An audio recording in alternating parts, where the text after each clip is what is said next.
আজি বনাম কচুপাত কণ বিলাহীৰে। এয়া কচুপাত আৰু লগতে দিব লগা বস্তুখিনি ৰেডি কৰি লৈছোঁ। প্ৰথমে এয়া কেৰাহীত কচুপাত, কণ বিলাহী, নহৰু, জলকীয়া এইখিনি ধুনীয়াকৈ ভাপত সিজিব দিম। ঢাকনিখন লগাই দিছোঁ। কিছু সময়ৰ পিছত এয়া ঢাকনি গুচাই চাইছোঁ, ধুনীয়াকৈ সিজি গৈছে। কাৰণ ইয়াৰে যিটো পানী, ভাপৰ পানী আৰু লগতে বিলাহী দিয়া আছিলে, গতিকে ধুনীয়াকৈ সিজি গৈছে। এইখিনি এতিয়া ৰাখি দিম। এইখিনি এনেদৰেও খাব পৰা যায়, কিন্তু মই ভাবিছোঁ অকণমান বেলেগ ধৰণে খাম আৰু। তো তাৰ কাৰণে কেৰাহীত তেল দিছোঁ আৰু পিঁয়াজখিনি ধুনীয়াকৈ ৰঙচুৱা হোৱালৈকে ভাজিম।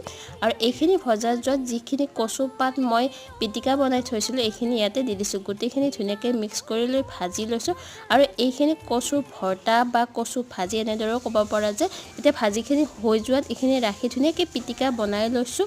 আৰু দেখিবলৈ যিমান ধুনীয়া হৈছে, খাবলৈও বহুত বেছি ভাল লগা হৈছে। গৰম গৰম ভাতৰ লগত খাব পাৰিলেতো বহুত বেছি ভাল লাগে। আজিলৈ আহিছোঁ দে।